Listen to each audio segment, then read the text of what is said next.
Hello everyone, welcome to my 100 most popular algorithm series. I'm back with another video. So in this video we are going to cover Leetcode problem number 230, which is a binary search tree based problem. So the problem, we need to find kth smallest element in a binary search tree. So the problem statement is quite simple. We're given a binary search tree and then we're given an integer k, and we need to find kth smallest element. Now the point to remember here is k is one based index. So which means that when we have k equal to 1, we need to find the first smallest element in the binary search tree. Now let's first understand what is binary search tree. So binary search tree, first, because it's a binary tree, every node will have at most 2 children. And the special property about the binary search tree is that every element, you pick up any node, then all the nodes on the left side of that node will be lesser to its value, and all the elements which are on the right side of that node are greater. So here you can see, you can pick any node, let's say 3. All the elements on the left side which are 1 and 2 are less than 3, and all the elements on the right hand side are greater than 3. And this property applies to all the nodes in this binary search tree. Right, so in order to find kth smallest element, what we need to do is, the trick that we are going to use is, we need to traverse this binary search tree in the in order fashion.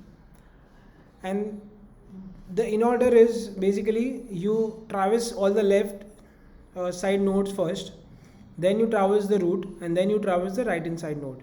Because left sides are smaller than the root, so all the smaller elements will be populated first, and then the root itself will get populated, and then all the elements on the right hand side which are greater will get populated afterwards. So when we do in order traversal of this entire binary search tree, then we will basically traverse them in the ascending order, and then basically whatever is the kth element in that populated output, we'll fetch that and we'll return it. So that's the high level logic.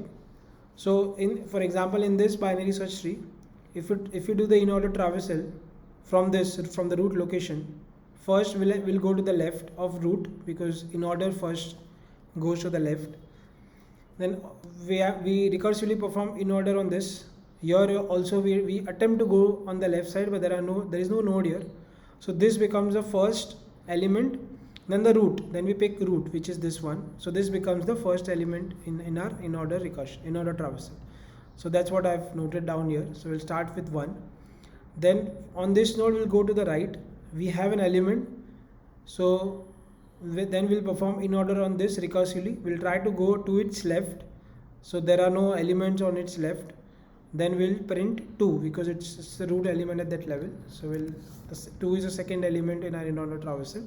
Then we'll attempt to go to the right. There are no nodes. So then we'll go back to 1. Then we'll go back to 3.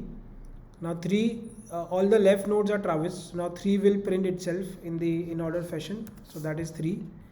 Now remember, at this location, we know that k is, so I'm just showing the in order traversal, but basically we need to stop the traversal as soon as we reach this kth element. So we actually need not have gone to this much traversal.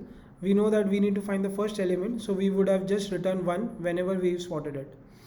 So basically that's the gist of it. This is how we'll do the in order traversal. We'll keep a check on k, and whenever we found the kth element, we'll just return it. Okay, so let's begin coding of this problem.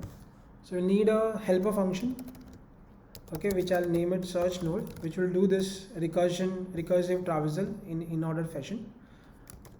To begin, we'll pass the root node, we'll pass the k, and here I'll have an output which will store this in ordered output. So here I'll populate that, all the in order elements. Right. So let's begin our, and in the parent function we'll just need to call this and pass root, pass k, and empty in order array to begin with. Okay, so this is and whatever is the output, we assume that this function will return an output that is the kth smallest element, and we'll just return it from the parent function, return it from here. Okay, so all the logic will decide here. So here again we will first check for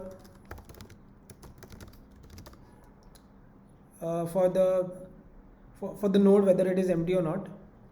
So if the node doesn't exist, then we'll just return -1. That's a negative case because we have nothing to do, because the node is missing. Otherwise, what we'll do is in order we first traverse on the left side, right? So let's say assume this function was called on this element, then what the first thing that we need to do is we need to give all the nodes on the left side its chance to traverse in the in-order fashion before we do anything on the current node.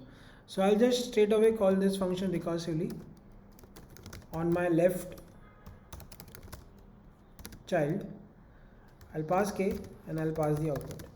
Okay, and here I'll say left result. I'll store the result here. Now if my left node has somehow spotted the kth element, then this result would not be -1. So I'll just check for that. If the result is not -1, meaning that my left subtree has found the kth smallest element, then I'll simply return it. I don't have anything else to do, so I'll just return that result. Now suppose my left subtree has not identified kth smallest element, then obviously I need to do some processing. Now in that case what I'll do is my left subtree is traversed. So now in order to traverse it, now I can put root's value, which is my current value, in this output array. So I'll just append that. So I'll say root dot val. So I'm appending my current value. Then I'll check if the length of this output array is equal to k, right? Because if as I mentioned, we need to find kth element. If the output has already spotted the kth element, then we will not, there is no need to continue the traversal. We can just return the output. So if that is the case, then I'll return the current node's value, because that is the kth smallest element, because that's what I've added just now in the output element. Okay. Now if that's not the case, which means the kth element is not yet found, I'll continue my search on the right hand side.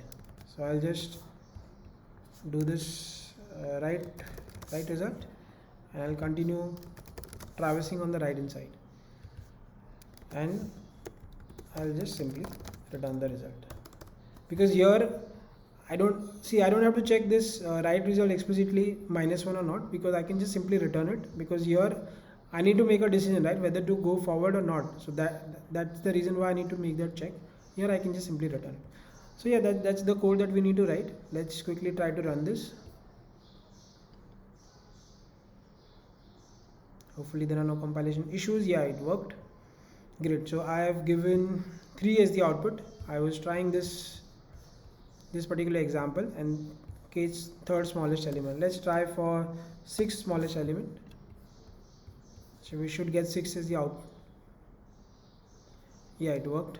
Let's try for the first smallest element. Oops. Yeah, it worked too. So let me submit our code. Yeah, it was accepted. So that's how you solve this problem. I hope you like this coding challenge.